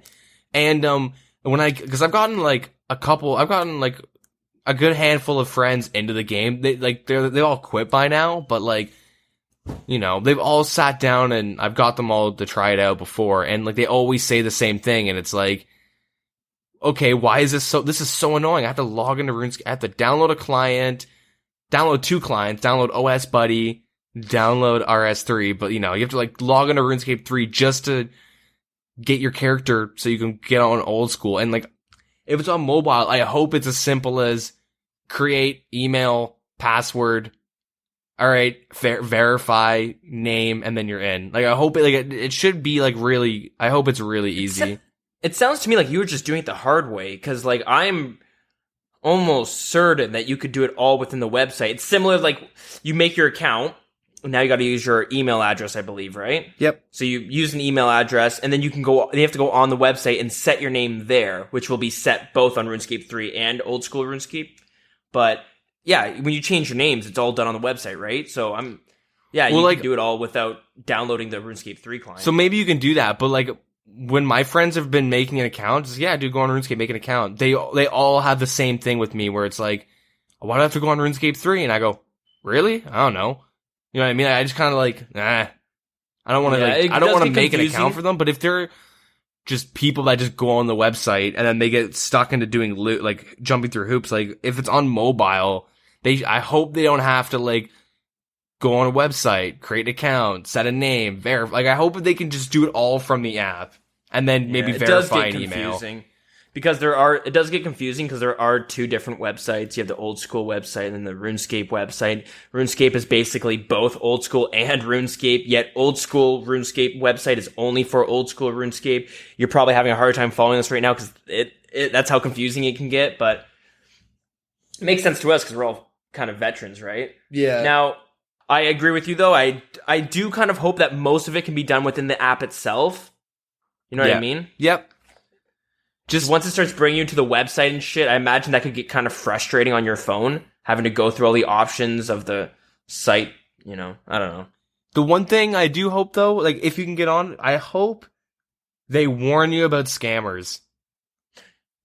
Like I hope there's a group of people that on mobile release or something, just like, all right, I'll just go into we'll all go into different free to play worlds or something. And we'll just warn new players about this, or like give them direction, or explain what the game's about. I should say. But the amount of scams and different types of scams you can get, like fuck, man, there's gonna be people who get caught off, or like, I'm just sitting here thinking about it. Like I said, I went on Twitch earlier to look for some volcanic mining streams and stuff, and I couldn't find any. But what I did find, and it was like one of the top 5. I think there's 2 of them. You know, double experience weekend. Yeah. And it's like, you know what I mean? Like,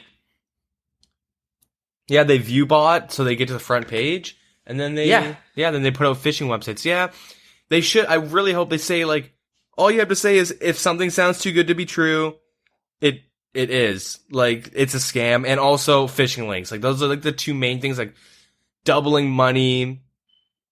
I just said that's the biggest, or, like, let me, like, trust trades, anything like that. Like, people should just know that, like, if I give you 10K, why are you going to give me 20K 10 seconds later? That doesn't make any Yeah. sense. I'm just being nice. Can't you just give me 20K then?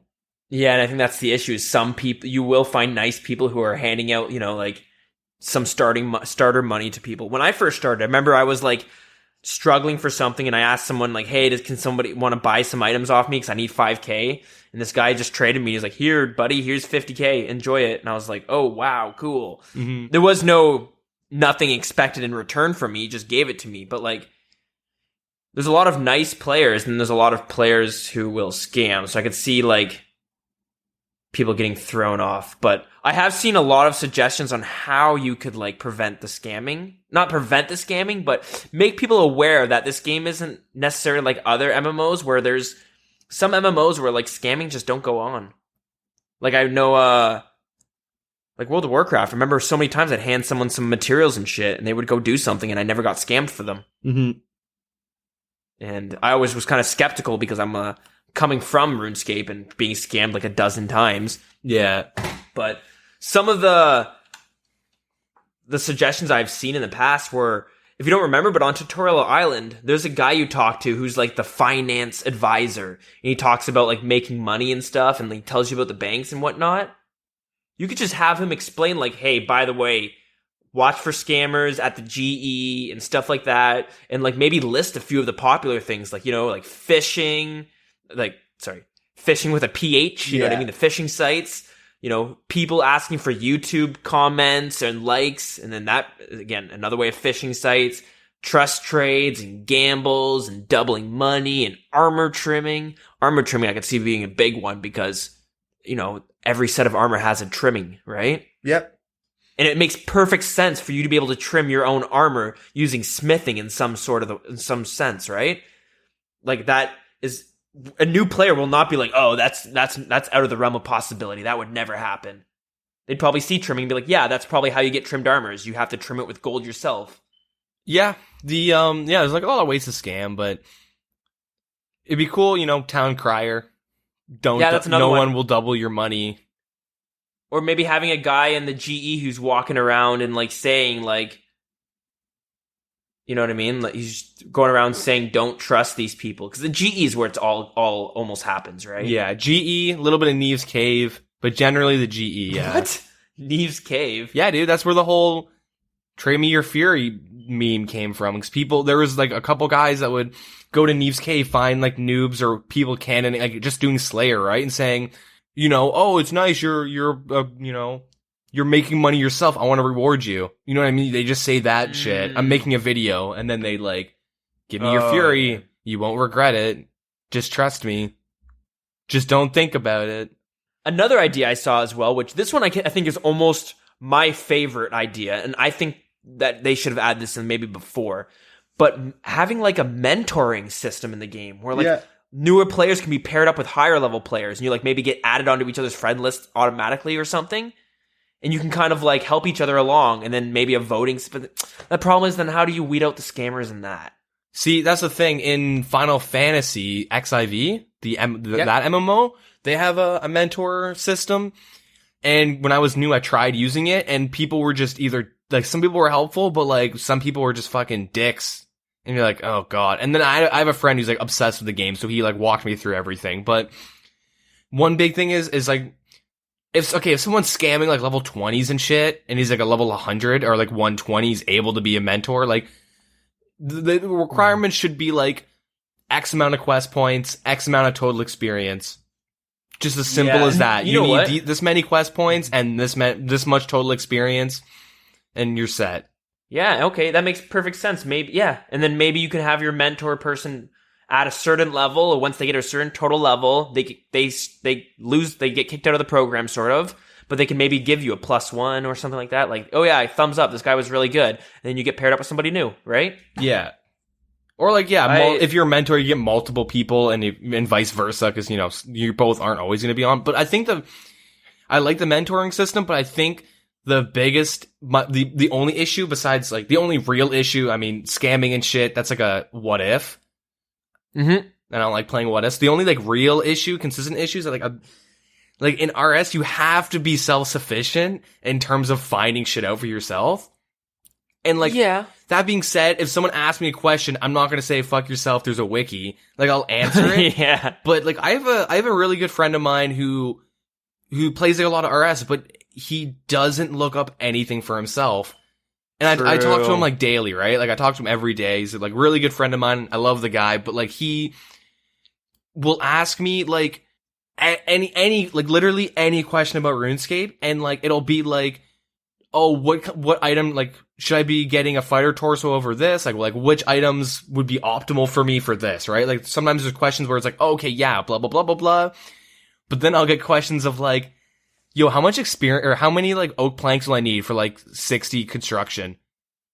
And it's True. like, okay, well, first, and if I want to answer it, I have to look up his experience, find out how much money he has. Does he have a butler? Okay, what kind of butler does he have? How much can this, and there's like 50 different things I have to look up for him where it's like, he should just do it himself. I mean, I like answering questions if I can answer it, but he kind of got trapped in this. And I think this will happen to a lot of newer players is they don't realize how much information is just literally on Google and Wikipedia. Like you can find 90% of the questions that you have just on Google, and like you'll find a calculator that will calculate this and this kind of calculator that will do this and that, and then like Wikipedia pages that will say this and this, and like there's so much information that like if you get trapped in messaging this one guy every single time, like it'll turn into something where like he'll ask me a question and it'll be like, ugh, I don't know, man. You know what I mean? Where it's like, I could answer it, but it's going to follow up with 4 more questions. It's like, just...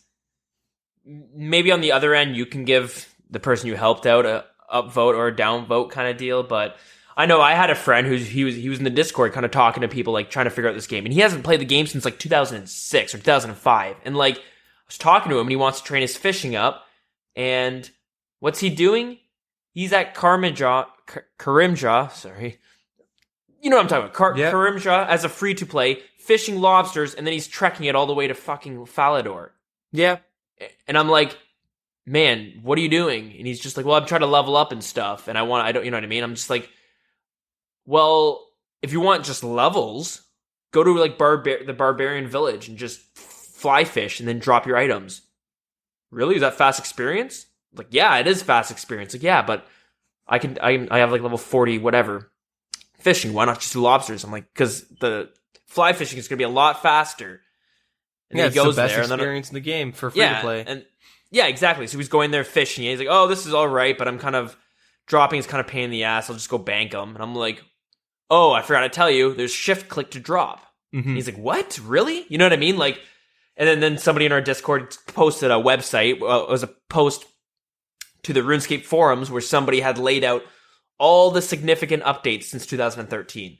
Yeah. So someone who maybe had dabbled in RuneScape a little bit can kind of go through and they'll see like, oh, shift click to drop. Mm-hmm. Or another thing is he didn't know you could play in resizable. So he was playing with this little screen. And I was like, here, let me fix this for you. And he's like, oh my God, you can play full screen now? I was like, you can, buddy. He's just like, dude, like, thanks. Like, I don't know how I would have ever figured this out unless I just kind of explored the setting menus or the stuff like that. Yeah, like I do think like a mentoring system would be way more beneficial. It would help way more.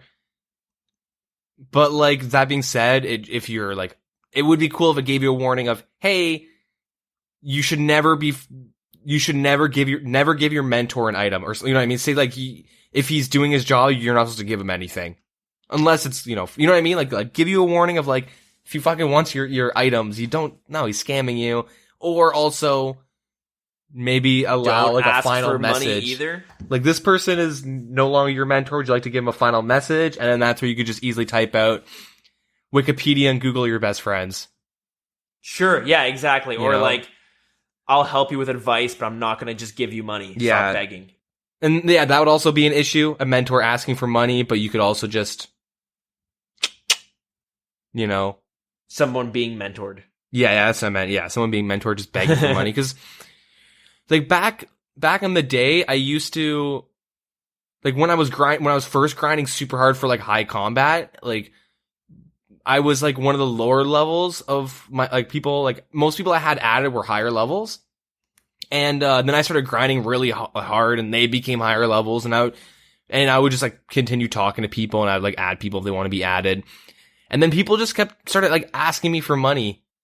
Like it was, I complained about it in like one of our first episodes. Like I'm going to say like single digit episodes where people were like constantly begging me for money and I was super annoyed with it and I was like kind of venting about it. Mm-hmm. And then it's like, all right, well, the only thing to do now is like to delete them or say, I'm not going to give you anything. Can you stop asking?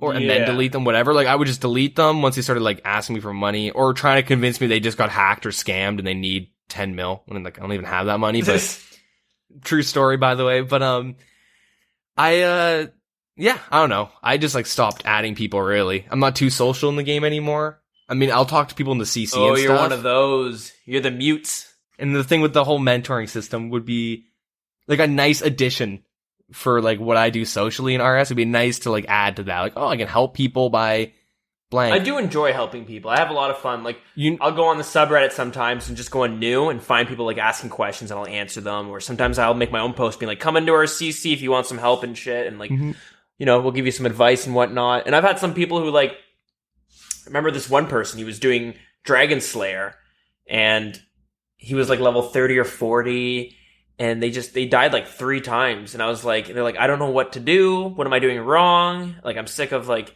I don't got any more food and stuff. And I was like, all right, here, I'm going to help you out. So I went and I gave him a little bit of some potions. I gave him some anti-fire potions, a superset. I gave him a bunch of monkfish. You know what I mean? Like, nothing too much. It's nothing he could sell and make like 300k off of, but it was enough for him to finish the quest and maybe, you know, keep some of the food in his bank for if he ever needs to do it again. And he went and did it one shot, no problem. But like, so like, I like helping people in that sense once they've failed a few times or they're struggling. Mm-hmm.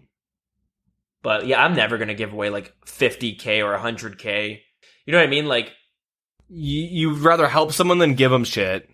Yeah, you help them out a little bit because I know how much it sucks to get stuck on a quest and being like, well, I guess I just can't beat him right now. I'll come back in 10 levels.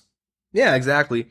Last thing I want to say about this mentoring system, I would like it a lot if they ever did it, but to not have names. Yeah, I was just thinking about that. It would just say mentor/tutor or something, right? Like 1 through however many you have, and you can maybe add notes to keep track.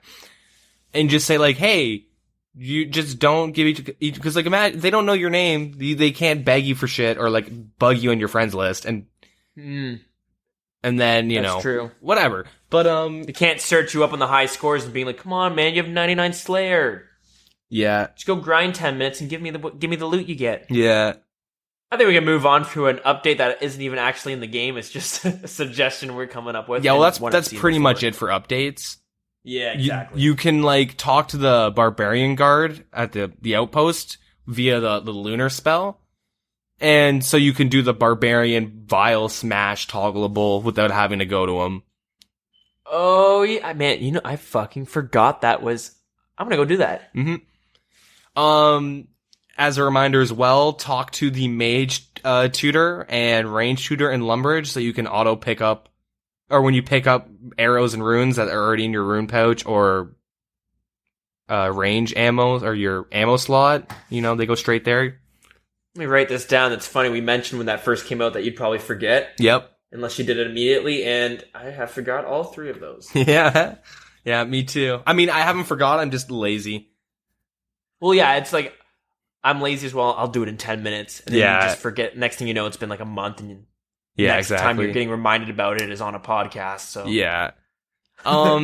Actually, I should have mentioned this. This is kind of nice. If you get a Barrel Brothers task assignment, like Slayer assignment, you can now choose 36 instead of 35.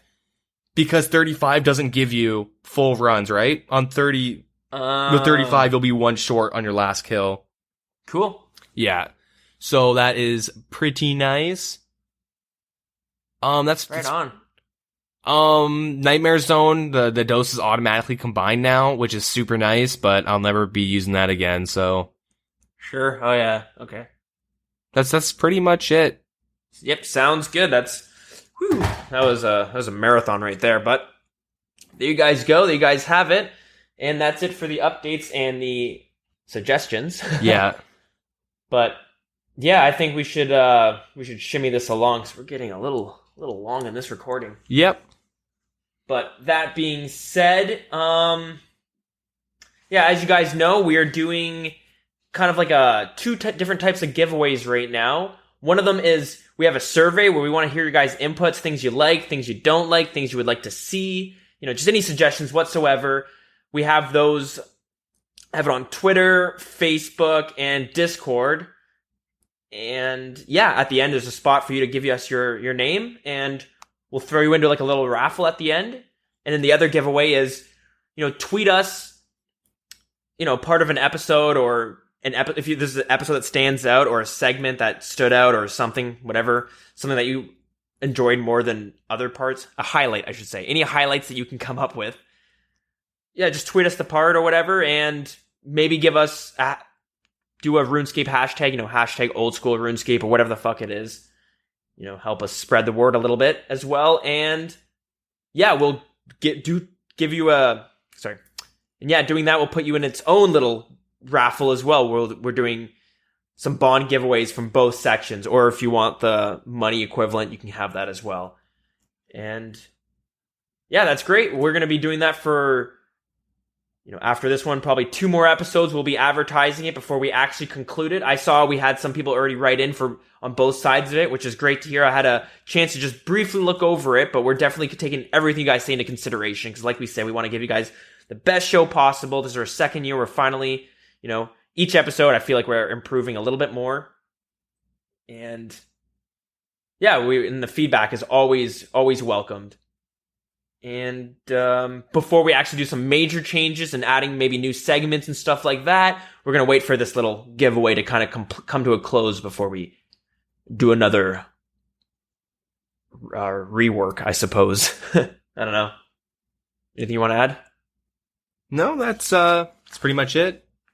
All right, cool. So if you guys want to get in touch with us, multiple different ways. We are on all the different social medias. On Twitter, you can reach us at The Wilderness RS. Facebook is facebook.com/TheWildernessPodcast. Our Gmail is thewildernesspodcast@gmail.com.